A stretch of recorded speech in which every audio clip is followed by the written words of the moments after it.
Peter Lux. So Peter Lux is part of the Lakenheath Alliance for Peace, which is this really fantastic coalition that CND is part of, which has been massively organising very, very successful, really powerful demonstrations and protests and actions here at Lakenheath. So over to you, Peter.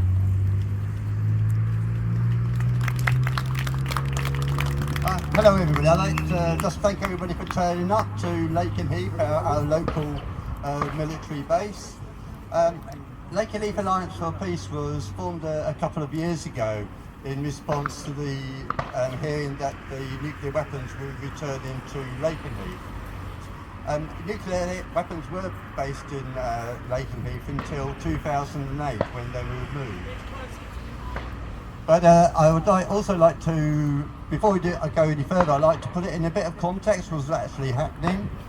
After the end of the Soviet Union, the breakup of the Soviet Union, things were looking quite good. We had there was a lot of nuclear treaties there.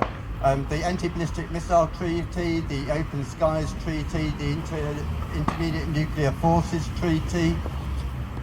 And Russia was looking maybe for making better contacts with the West. However, that didn't happen. And what has happened is a lot of these nuclear treaties were putting limits on the development and the deployment of nuclear weapons have disappeared. The Open Skies Treaty is gone. The Anti-Ballistic Missile Treaty is gone. The Intermediate Nuclear Forces Treaty has gone. And that has resulted with the Anti-Ballistic Missile Treaty.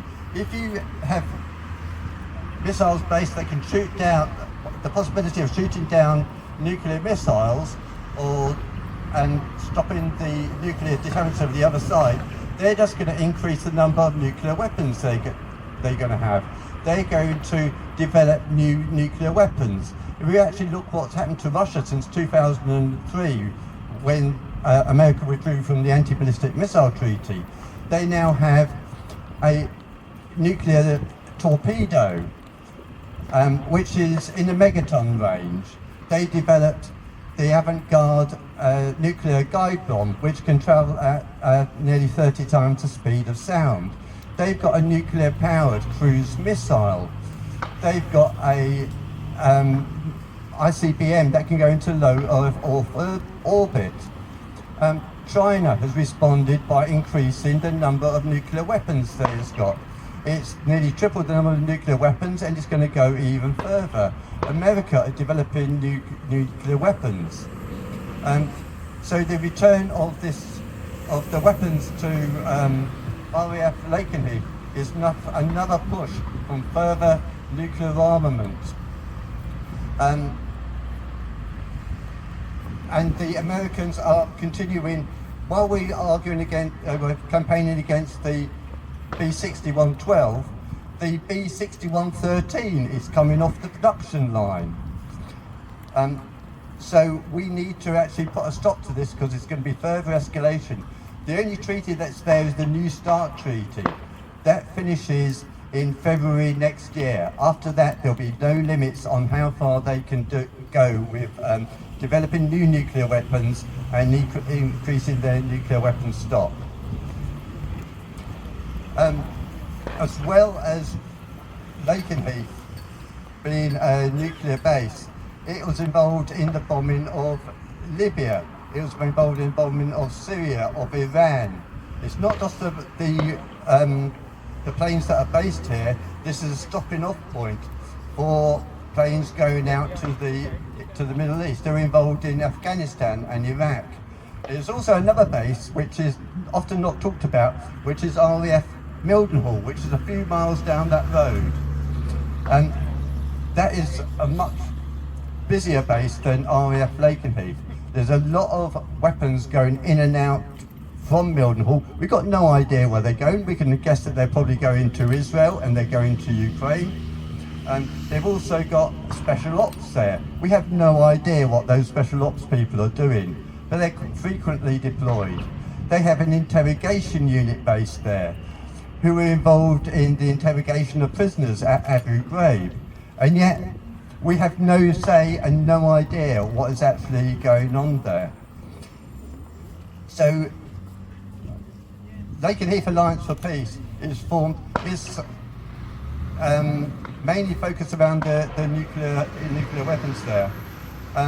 We started off, we do a monthly vigil, so the last Saturday of every month there are people down here having a presence here, and that really makes a difference to say that we're not going away.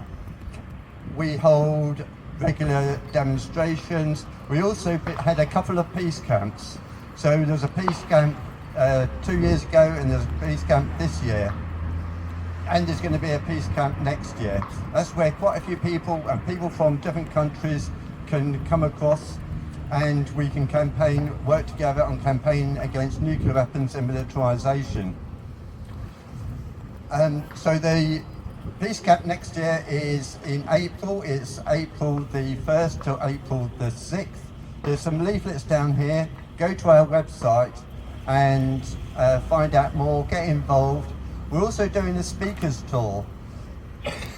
Unfortunately, a lot of those talks have already gone, but there's still further talks in, I think, Bradford, Nottingham, Cambridge. If you go to our Reading, if you go to our website, you can see more details about our speakers tour. And while it may seem that we're only a small number of people gathered here, don't forget that there are many US military bases across the world. And tomorrow is the International Day of Peace, and there's demonstrations going on across the world, particularly at these bases. So that even though it's small here and it is a local campaign based around Lakenheath, we're part of a much wider movement which includes Mali, the Philippines, Canada, USA, Germany, Holland, France. So we may seem a small number of people here, but it's important of building an international push for the idea